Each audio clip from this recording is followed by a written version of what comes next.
মহিলাদের সাদাস্রাব বা লিকুরিয়ার সমস্যার পরিচিতি, কারণ এবং লক্ষণ সম্পর্কে আজকে আলোচনা করব। আমার ভিডিওটি যারা দেখছেন তারা স্কিপ না করে পুরো ভিডিওটি দেখুন, আর যারা এখনও সাবস্ক্রাইব করেননি তাদেরকে সাবস্ক্রাইব করার অনুরোধ রইল। সুপ্রিয় সুধী, আসসালামু আলাইকুম।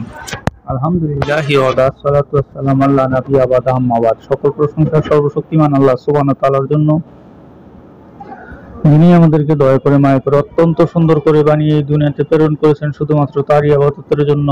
একবার বলি আলহামদুলিল্লাহ। দরুদ সালাম বর্ষিত অগণিত নবী রাসূলগণের প্রতি, আমাদের প্রিয় নবী হযরত মুহাম্মদ সাল্লাল্লাহু আলাইহি ওয়াসাল্লামের প্রতি, ওমা তৌফিক ইল্লা বিল্লাহ। সুপ্রিয় দর্শক, আমার ফ্রেন্ড সার্কেল ও আমার রোগী মহোদয়গণ, কাছে এবং দূরে, দেশে এবং বিদেশে, বিশ্বের যে কোনো প্রান্ত থেকে আমার ভিডিওটি দেখছেন অথবা পরবর্তীতে দেখবেন, আপনাদের সবাইকে জানাই আন্তরিক শুভেচ্ছা ও অভিনন্দন।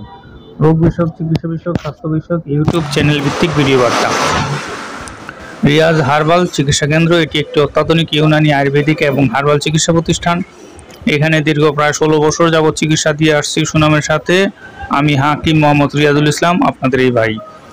আজকে আমার আলোচনার বিষয় মহিলাদের সাদাস্রাব বা লিকুরিয়া সম্পর্কে তারিফ বা পরিচিতি। এটি একটি ক্ষতিকারক রোগ যা মহিলাদের অভ্যন্তরীণভাবে নিঃশেষ করে ফেলে। বাহ্যিকভাবে এই অবস্থাকে একটি সাধারণ সমস্যা মনে করা হয়, কিন্তু এ রোগের চিকিৎসার প্রতি অসতর্কতার ও অমনোযোগের কারণে বড় ধরনের বিপদের সম্মুখীন হতে হয়। এই রোগে আক্রান্ত মহিলাদের আজায়ে রইসা বা প্রধান অঙ্গসমূহের অর্থাৎ হৃৎপিণ্ড, মস্তিষ্ক এবং যকৃতের দুর্বলতা দেখা দেয় এবং বিভিন্ন ধরনের অসুবিধার সৃষ্টি হওয়ার কারণে অনেক সময় গর্ভধারণের যোগ্যতাও হারিয়ে ফেলে। মূলত আসবাব বা কারণসমূহ: কখনো সুজাক বা প্রমেহ, আত্মশোক বা উপদংশ, অথবা নেক্রেস বা গেটে বা রোগ অবস্থায় এ রোগের সৃষ্টি হয়ে থাকে। অনেক সময় জরায়ুর প্রদাহ অথবা জরায়ু স্বস্থান থেকে নড়ে যাওয়া অথবা কোনো কারণে ঋতুস্রাব বন্ধ হয়ে যাওয়া অথবা শৈশবকালে গর্ভ সঞ্চার হওয়া অথবা যৌন নালীর প্রদাহ ও জ্বালা সৃষ্টি হওয়ার কারণে অথবা দৈহিক দুর্বলতা এবং রক্ত স্বল্পতার কারণে এই সমস্যার সৃষ্টি হয়ে থাকে। কখনো শীতল ও আর্দ্র বস্তুর সমূহ অধিক পরিমাণে খাবার কারণেও দেহে আর্দ্র জাতীয় রস পদার্থ সৃষ্টি হওয়ার কারণেও এ রোগ সৃষ্টি হয়ে যায়। মূলত এটি একটি মেয়েলি রোগ। মেয়েরা এর সম্পর্কে মোটামুটি ভালো ধারণা থাকে। আর সাদাস্রাব মূলত পিতাব বর্ণের বা সাদা দধির মতো বা ভাতের মারের মতো হয়ে থাকে। অনেক সময় পানি জাতীয় তরল পদার্থ নির্গত হয়। এক্ষেত্রে আয়ুর্বেদিক চিকিৎসা মতে বেশ কিছু চিকিৎসা পদ্ধতি আছে যা কিনা স্থায়ীভাবে রোগ সারাতে সক্ষম। এর আলামত বা লক্ষণ সমূহ আপনাদের মাঝে আমি কিছু তুলে ধরব।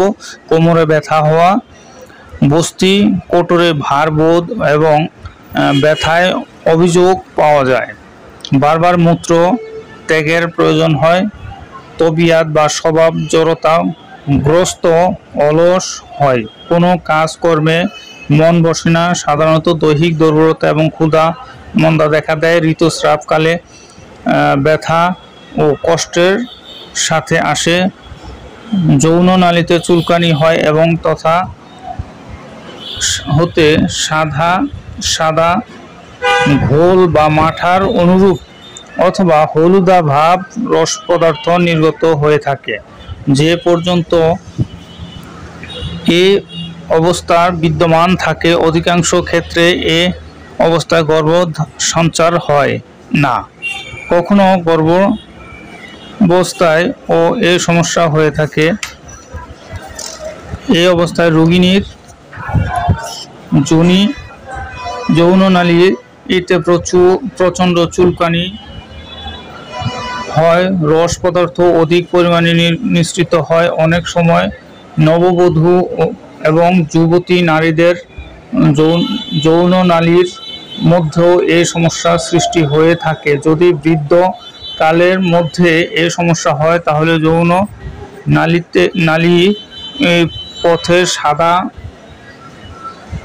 পনিরের অনুরূপ জমে থাকা এবং গাঢ় পদার্থ নিঃসৃত হয়, এবং যুবতী মহিলাদের ক্ষেত্রে সাদা আঠালো এবং অনেক সময় তরল ও উজ্জ্বল বর্ণের পদার্থ নিঃসৃত হয়, যা যোনিদ্বারের উভয় ভূগোষ্ঠের সাথে লেগে থাকে।